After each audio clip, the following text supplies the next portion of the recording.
A Frente Nacional dos Prefeitos, ela vai levar ao ar na TV, a partir desta terça-feira, uma propaganda contra a proposta da reforma tributária. No vídeo, a FNP diz que o modelo proposto é injusto e aumenta impostos para os mais pobres, além de tirar recursos dos municípios. Vamos conferir o vídeo. Precisamos falar da reforma tributária. Nós apoiamos um sistema de arrecadação mais simples e justo e acreditamos nele. Mas não podemos concordar com a reforma que está avançando na Câmara dos Deputados. O modelo é injusto, aumenta impostos para os mais pobres e tira recursos dos municípios, prejudicando os serviços essenciais, como os de saúde, educação e transporte. Essa proposta desrespeita a Constituição. Cobre do seu deputado um posicionamento. Porque se a sua cidade perde, você também perde. Uma campanha da Frente Nacional de Prefeitos. Olha, a Frente Nacional de Prefeitos faz essa campanha, o Lula falou, né, ontem, né, que quem é contra a reforma é contra o Brasil. As coisas de Lula, coisas de Lula contra ele. Mas aí eu quero perguntar o seguinte, será que vão fazer com a Frente Nacional de Prefeitos a mesma coisa que fizeram com o Google? Ah, exatamente, né? O Google não pode se manifestar a favor ou contra o projeto. Agora, né? É uma pergunta muito séria.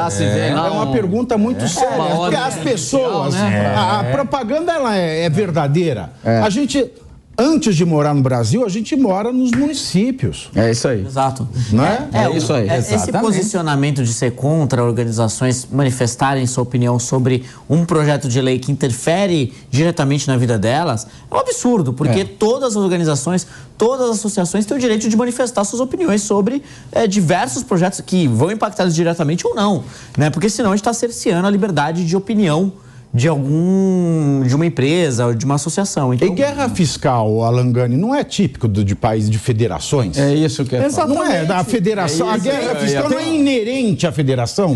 Exatamente. E tem um ponto que ninguém está discutindo, que é o seguinte: vai acabar a guerra fiscal, vai encarecer o produto. Por quê? Porque se você vai ter uma alíquota única no consumo, acabou. Porque hoje alguém se beneficia porque a Ford, por exemplo, está na Bahia, né? Ou porque a Fiat está lá em Betim, em Minas Gerais. Então, essa guerra fiscal, ela traz um benefício de redução de custos que, de alguma maneira, vai para preço. A partir do momento que você acabou essa guerra fiscal, e aí, tudo bem, você simplificou de um lado, mas você está tendo um aumento de preço, porque vai ter, né? Acabou o benefício fiscal. Isso é super relevante. E o outro ponto que é muito importante, que o professor Rogério Mori levantou, é a ausência de números na discussão. Exato. Isso é assim, a gente não sabe nem a alíquota, né, Daniel? Exatamente. E é um ponto que o Alan mencionou já no começo, na primeira fala dele, que eu acho que a gente tem que explorar mais em qualquer discussão de reforma tributária. Qual vai ser a alíquota cobrada no final de contas? Porque o que acontece? O governo federal tá tranquilo, tá muito bem. Por quê? Só simplesmente vai unir os 3 impostos ali que já são federais. Imposto não vai. O resto que se lasque, né? Agora o resto, quando você une ICMS, que é o imposto, que é o imposto estadual mais importante, com o ISS, que é o imposto municipal mais importante, você não sabe quanto que vai pro Acre, quanto que vai para Araçatuba, quanto que vai para... Você não sabe. Não. Então, quando isso acontece, você não consegue nem fazer projeção. E aí, que alíquota você vai cobrar para unificar os produtos para que, tendo como premissa que a arrecadação se mantenha. Isso tem que ser a premissa. Daniel, e aí você vê a cara de pau que é de quem está liderando esse projeto de reforma tributária, que é o de não colocar as questões como de fato elas são. Ora, se o interesse fosse apenas de simplificar, não seria mais evidente que você teria essa parte que cabe aos municípios e os estados, que apenas entrariam pelo mesmo canal, mas seriam distribuídos na proporção da sua arrecadação? Sim. Seria o evidente, porque com isso não teria briga, ninguém diminuiria ou aumentaria sua arrecadação e a gente teria o quê? Um sistema tributário mais transparente. Mas não é esse o interesse. O interesse é em botar tudo no mesmo pote, mexer o pote e fazer a distribuição conforme as conveniências políticas de Brasília. Não era melhor fazer a reforma dos tributos federais? Perfeito. O Brasil ser interessante para investir. E cada estado que faça a sua reforma. Atacando aos porque poucos. o estado que tiver uma reforma boa, ele atrai uma empresa boa. Se vivêssemos numa federação verdadeira, né, Pavinato? Qual o problema? Você falou com brilhantismo. Qual o problema da guerra fiscal? O que acontece lá nos Estados Unidos? Exatamente isso. Você vai lá para onde for mais interessante você se instalar. O Estado tem liberdade, tem autonomia. Aí não, aqui não, que o problema é a guerra fiscal. Por quê? Porque nós não temos uma federação. Não existe uma federação no Brasil, né? É uma federação de mentira. E lá o imposto sobre o consumo é estadual, né? Cada estado tem o seu aqui o imposto sobre o consumo é federal. E já não precisa nem ter o problema aqui de venda de internet, por exemplo. E outro ponto que é importante até explicar para todo mundo que está acompanhando a gente, é essa questão do pobre pagar mais. Que a gente não está nem falando de alíquota. A questão é o seguinte, quando você fala sobre impostos que incidem sobre consumo, se você mantém o mesmo nível de impostos, não precisa nem subir. Isso já é uma situação muito ruim para quem é pobre, Exato. porque consome boa parte da sua renda, ou seja, consome toda a sua renda, né? E ainda falta. Então, paga um proporcional de impostos muito maior do que quem ganha muito mais e consegue economizar no final do mês. Regressivo, quando ele pega esse dinheiro e investe na bolsa, investe em título do tesouro, coisa assim, ele paga uma alíquota muito menor de imposto do que sobre consumo. Então, quem tem rendas altas pagam muito pouco percentuais de impostos e quem tem rendas baixas muito alto. E isso não muda com esse projeto, né? Daniel, só para complementar essa fala sua, vou fazer uma conta rápida aqui para você, para todos nós, sobre a questão do serviço, setor de serviço, que o professor falou muito bem, né? Sim. 70% do PIB, vocês estão com mais emprega no país. E ele não falou, né? O impacto do desemprego também. No desemprego. Exatamente. Quanto que hoje o setor de serviço paga de tributo sobre consumo? Vamos contar, é o ISS, que é uma média de 5%, varia de município para município, vamos pegar 5%. E 3,65% de PIS e COFINS. Que na maioria das vezes, esse prestador de serviço está no lucro presumido. 8,65% sobre a receita, né? Aí vem o imposto, o IVA. Aí não, vem 25%, sei lá, para mim vai ser 29% ou para lá. Eles estão falando de 25%, mas o 25% não paga sandices que eles estão construindo. Tal do cashback tributário, não sei se vocês viram isso, devolução de dinheiro. Então vai ser mais que 25%. E bota um cashback na história. Não, eles vão criar uma bolsa de cashback. O brasileiro não sabe nem falar cashback, a verdade é essa. O que vai acontecer? Vai virar uma bolsa de cashback. Pois né? exato. Um mercado terceirizado de cashback, né? No Brasil. Aí você imagina, o Pix já deu problema. Aí você consumiu lá no mercadinho, você ganhou um cashback. Já vai ter quadrilha na porta? Me dá essa Passa o cashback. Passa o cashback. Eu quero ver a nota fiscal do que você comprou no mercado. Eu quero ver quanto tem de cashback. Mercado exagerado. Não, me dá seu cashback, eu te pago 40% dele. Depois eu recebo. Imagina isso. Olha que antecipação de cashback. Agora, olha o setor de serviço. 8 mil. Mas aí vai ter uma lei que vai falar assim, tem os bancos autorizados para fazer o cashback consignado. Mercado do cashback consignado. Vai ser bem por aí. Agora, voltando ao setor de serviço. 865. Focando umas coisas preocupantes aqui. Mas vamos lá, volta a conta. Aqui também já é muito ruim, né? 865. Serviço. Consumo, imposto sobre consumo. Vai vir 25%. Aí os bonitões falam assim, não, mas é 25%, mas é não cumulativo. O que você tem lá de entrada, você vai deduzir. O que o serviço tem de grande insumo? Não tem cadeia de valor. É folha de salário, não tem cadeia de valor. Você tocou no ponto, Davi. A folha não gera crédito algum. Perfeito. Então essa turma vai tomar uma pancada. Isso. O setor de serviço já estimou 3,8 milhões de desempregados. Tem várias etapas, né? A indústria tem etapa, o serviço não tem etapa nenhuma. Estou falando aqui, eu tenho um escritório de advocacia, uma sociedade de advogados. Qual a entrada que eu tenho que vai me ajudar a bater 25% contra 8,65%? Não existe. Eu vou pagar 25% na veia. E o Pavinato falou uma coisa que é importante, que o setor de serviços, ele é a porta de entrada da formalização. Sim. É onde a pessoa... Hoje em dia, nós vivemos num mundo que não é todo mundo que consegue ter uma carteira assinada na realidade de Brasil. Não é todo mundo que consegue ter... Pois é, metade. Não é todo mundo que consegue ter o seu negócio formalizado. O sujeito vai lá, ele tá fazendo o dinheirinho sem conseguir se formalizar. Onde é que a pessoa entra na possibilidade de se formalizar? Através da sua PJ, através do setor de serviços. E esse setor, ele está sendo colocado... Quem não é CEO de MEI? Pois é. Eu fiz um vídeo há tempo atrás, depois acessa no Instagram lá. CEO de MEI. Porque no passado, salvo engano, o Lula desprezou quem é... Não, quem é autônomo, quem é... Que é uma falta de... Não tem valor, não. Tem valor, não. Não, mas eu te cortei para falar do seu. Mas é que é uma falta de compreensão no sentido de que você vai levar um grande contingente da sociedade a não se formalizar. Exato. E aí, quando eles não se formalizam, eles ficam fora do sistema previdenciário, deixam de arrecadar, ficam fora de uma série de coisas. Quer dizer, a gente vai entrar na contramão daquilo que nos últimos 20, 30 anos se tentou tanto no Brasil, que é trazer esses excluídos da formalidade para o campo da empregabilidade ou da prestação de serviço formal. E com esse modelo de Conselho Federal, veja, um Estado que tem 90% de informalidade, não vai mudar nada. Vai mudar que o pouco de formalidade que tem vai cair, provavelmente. Aí um Estado que tem uma formalidade ok, né? Você vai diminuir a capacidade contributiva porque vai desempregar muita gente, não vai ser legal. Aí você vai mandar para esse conselho, aí ele vai ter que mandar mais grana para esse Estado que precisa mais. Exatamente. Né? E cada vez menos sem recursos vai ficando. Então você vai deixando o país todo numa situação crítica, não é? E o pior é que o setor de serviço é o setor que mais emprega alto nível de capital humano, gente preparada, gente que estudou, gente que... Entendeu? Então, assim, se você coloca... isso é realmente muito... Isso é preocupante. Eu não tinha parado para pensar tão bem. Isso é muito preocupante. E isso é fruto de uma visão defasada do PT de querer reindustrializar o Brasil. E daquela coisa do PT se dobrar para a Fiesp, para um monte de organização de indústria. Que, no final de contas, querem só subsídio por aí vai.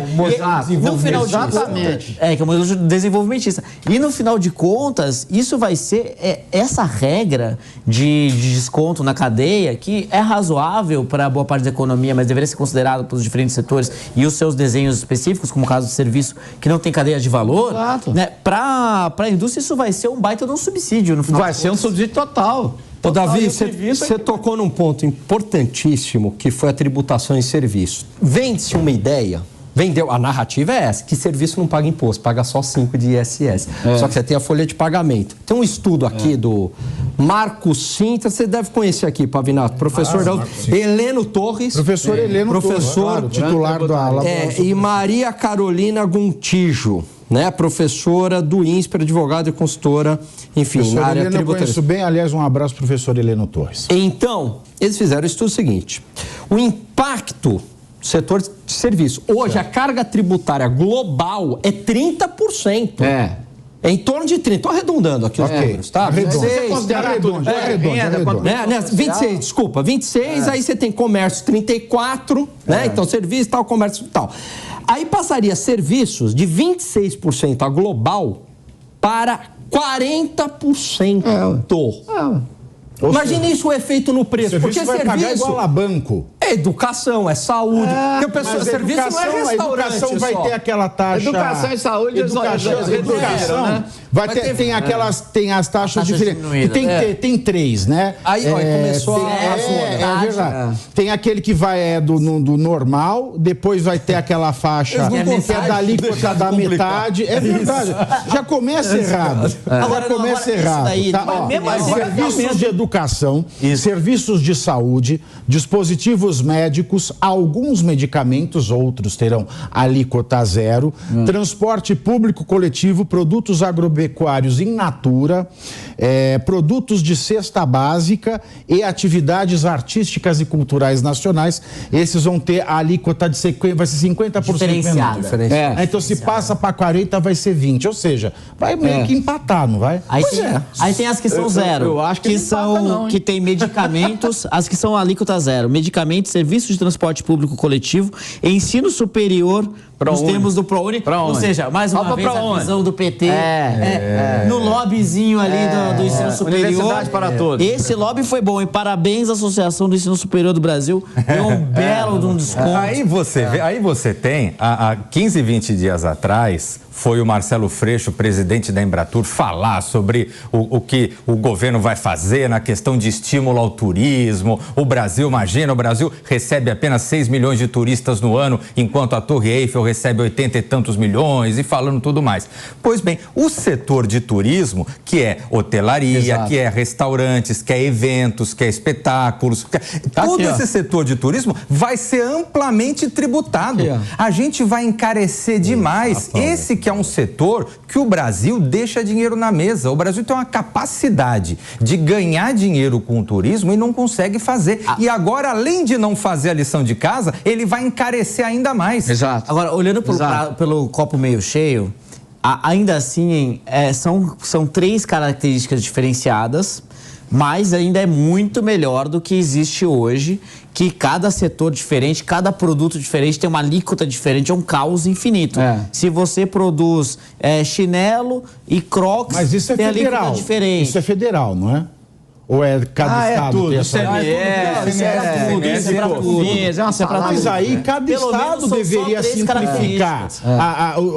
Cada estado devia Vai ser também- simplificar. vai ser- O estado tem que se fazer atraente. Né? O estado assim, eu não quero casamento às cegas. Né? Eu não quero que vá para o federal e depois reparta, eu quero ter minha autonomia.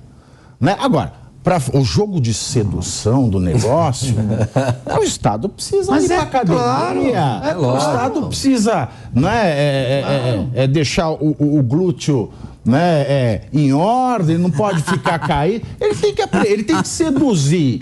Né, pela racionalidade do seu sistema. Ou senão, se ele não quer fazer nada, se ele quer ficar lá assim, só, deputado, vamos ver emenda, vamos ver emenda.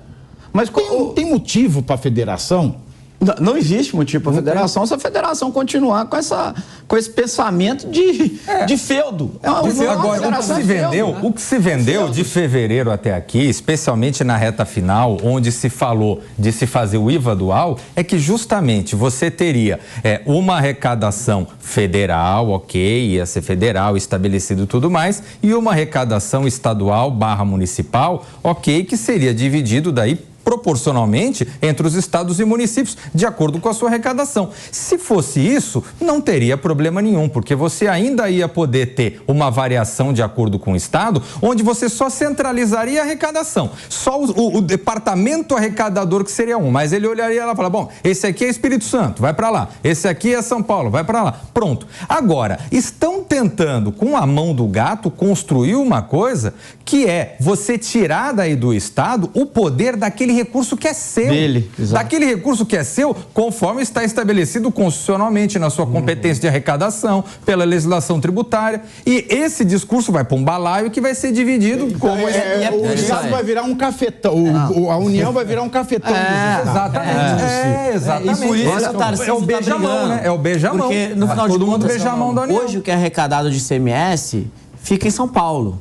O que é arrecadado em ISS na cidade de São Paulo, fica na cidade de São Paulo, fica no município. Tanto é que a cidade de São Paulo tem o terceiro maior orçamento do Brasil. Agora, o ponto é o seguinte, pode surgir nesse Conselho Federativo aí que, dependendo da governança e como for a tomada de decisão, a união de Acre, Roraima, Amapá e Piauí derrubem o voto de São Paulo e mandem um monte de ICMS pra lá. São Paulo é muito rico. São Paulo é muito rico, Nós agora... somos muito pobres, muito precisando do bolo maior. E aí aquela ideia meio socialista, marxista, de vamos igualar todo mundo.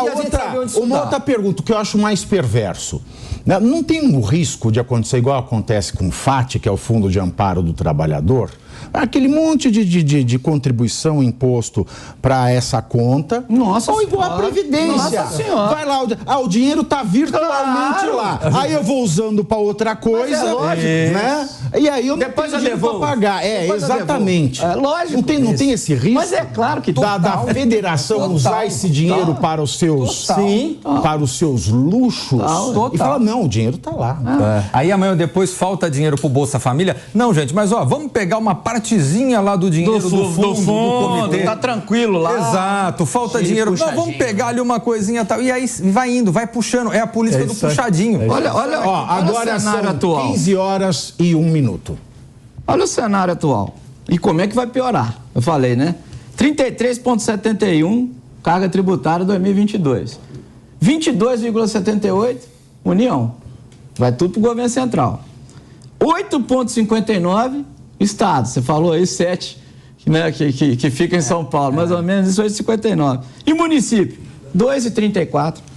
Quer dizer, hoje já tem uma concentração absurda de recursos na mão do governo central. Você imagina... Esse problema definitivamente não foi resolvido. Vai piorar, eu acho que vai piorar, sabe, Daniel? Não, ainda mais se não tem... Porque se a gente vai falar de um Conselho Federal, seja no modelo proposto pelo deputado Ribeiro, que é o relator, seja pelo modelo híbrido que está sendo proposto pelo Tarcísio, para tentar salvar alguma coisa, se a gente não souber como é que vai se dar a formação desse conselho... Nossa Senhora! Tudo está sendo entregue para a lei. E o Vilela falou um ponto muito importante. Mesmo que tenha ali critérios, etc. Quem garante que amanhã, em nome de... mas é o Bolsa Família, afinal de contas, tem uma causa nobre, vamos mexer aqui. Com todas as regras. Imagine sem regras. Se for Bolsa Família, é até positivo porque é o que o Tarcísio está propondo como critério do Fundo de Desenvolvimento Regional, que coloque como critério a distribuição. E vão, obviamente, Explica esse critério pra gente, então, para todo mundo de casa entender. E o projeto, ele cria também um fundo de desenvolvimento regional, um fundo menor, não é o principal do que são os impostos arrecadados. E esses fundos, eu tenho é o que eu acabei de falar, Fundo de Amparo ao Trabalhador. Outro fundo. E esse fundo de desenvolvimento regional, ele vai determinar... Saco sem fundo de desenvolvimento regional. Tem como ideia fazer um contrapeso ao poder econômico, ou seja... os estados que têm uma economia mais enfraquecida e tal, que dependem, têm um repasse maior porque tem uma população mais pobre em teoria. Só que isso mascara a desigualdade que não só que existe entre os estados, mas dentro dos estados. Então, o Tarcísio, ele quer mudar o critério que está sendo estabelecido de uma distribuição mais igualitária entre os estados, para que seja uma distribuição com base no número de pessoas que recebem Bolsa Família.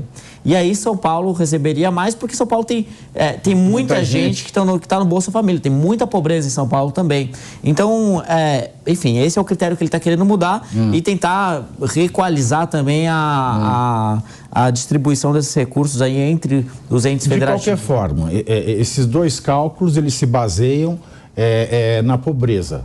Então, nós estamos fazendo aqui uma reforma tributária, não que vai melhorar o Brasil, mas que vai ficar tapando o buraco de pobreza. É isso aí. A questão também... porque ninguém vai ter incentivo de melhorar. É isso aí. Vamos dar uma bengala. Nós estamos nivelando por baixo. Nesse fundo específico, sim. Agora, ainda assim, isso é muito maluco. A gente está levantando aqui vários pontos super preocupantes. A alíquota, o Conselho Federativo, a falta de transparência. Cashback tributário. Um monte de coisa. A transição, que está uma coisa ainda que precisa evoluir, como a ausência de simulações. Ainda assim, com tudo isso, o sistema atual é tão caótico, tão ruim. Ainda assim, eu consigo ver melhorias nas contas para a reforma existir. Sabe, eu tenho uma dúvida. Por exemplo, cada estado, né, paga o seu judiciário. Tem estado que o juiz ganha mais, tem estado que o juiz ganha menos. Em Goiás, por exemplo, tem juiz que tem retirada de 170 mil. Sabe quanto que é o orçamento do TJ de São Paulo? Então... Passa dos 12 bilhões aí de reais. Aí eu te pergunto... Vai que o dinheiro não chega na conta. Cada estado paga o seu judiciário e paga a sua polícia. E tem o seu valor de salários na administração. Isso não é um primeiro passo para você igualar tudo? Porque como é que os estados vão pagar o que querem para a polícia? O São Paulo tem a melhor polícia do Brasil que tem a remuneração mais crítica, tem a menor remuneração. Das menores. Né? O que vai acontecer com isso? Não vai gerar um efeito cascata? Vai gerar um efeito enorme. Você vê em relação ao... Mas aí tem aquela coisa também. Você não pode reduzir o salário. Funcionário público. Então, como é que o Estado vai lidar com isso? No Brasil, a gente cria o problema, cria a maluquice e depois tem que ficar tentando encontrar uma forma para resolver. Né? Então, nesse quadro, a gente vai ter uma queda de arrecadação brutal. No estado de São Paulo, por exemplo, nós vamos ter, com certeza, uma diminuição do orçamento do judiciário. O orçamento do judiciário que é proporcional em relação à arrecadação. Então, se você tem uma diminuição da arrecadação, você também vai ter uma diminuição do orçamento do judiciário. Será? Orçamento do judiciário... Reduz um negócio desse, o judiciário vai julgar a redução salarial do judiciário. Ele vai falar aqui não, o resto redução reduz. salarial é inconstitucional. Segundo, que tem o fator estabilidade. É uma doideira você criar isso. A hora que você colocar isso em números, se tudo isso que a gente está falando passar, nós vamos ter um estado como São Paulo tendo um decréscimo extremamente significativo na arrecadação. E o que é pior, a gente não vai nem ter condição de analisar isso previamente, porque quem vai decidir na prática, no jogo político, no toma lá da cá, é esse conselhão. E aí, com isso, você vai ter dificuldade até para planejar a forma como você vai cortar as despesas. Eu vou lembrar mais um fundo, já que você tocou no fundo do poço. Tem um fundo de compensação de benefícios fiscais, que é o fundo para acabar com a guerra fiscal. Porque o que fizeram, né? Quando veio a lei e terminou com a guerra fiscal, entre aspas, congelaram todos os benefícios e falaram, são esses benefícios aqui, e vão vigorar até 2032. Ou então, seja, para não tem mais compensar... sentido ter governo do Estado, tem o governo central. Não precisa. Tudo município. Não precisa. Tudo município. É um fundo temporário, né? Até 2032. Isso. Vai ser de 160 bilhões, né? Alguma coisa assim. É uma curva estranha até. No começo é pouco, depois fica bastante. Aumenta, depois abaixa. Mas é para repor os benefícios fiscais da guerra fiscal, que vão acabar supostamente em 2032. É mais fácil acabar com os governos de Estado, então? Que vai virar o Brasil. Mas é isso. Né? É um governo unitário, ponto final, pô. Ó, você pega a lei de responsabilidade fiscal, acabaram com a autonomia de um Estado poder emitir dívida. Nos Estados Unidos, você tem lá a dívida do Estado de Nova York, da cidade de Miami. Aqui não tem mais. Então, você fica refém de quem? Do governo federal. Você vai ficar agora mais refém do governo federal. Você não pode mais emitir... Já hoje, você não pode mais emitir dívida.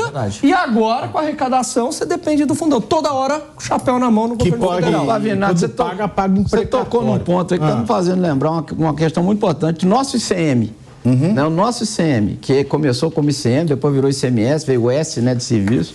Tem alguns serviços lá, né? Comunicação, transporte, etc. O Brasil gosta de S. Gosta de S. Gosta de S. O nosso ICM foi inspirado no IVA francês. Só que com um pequeno detalhe, né? Quase que ridículo. A França é um Estado unitário.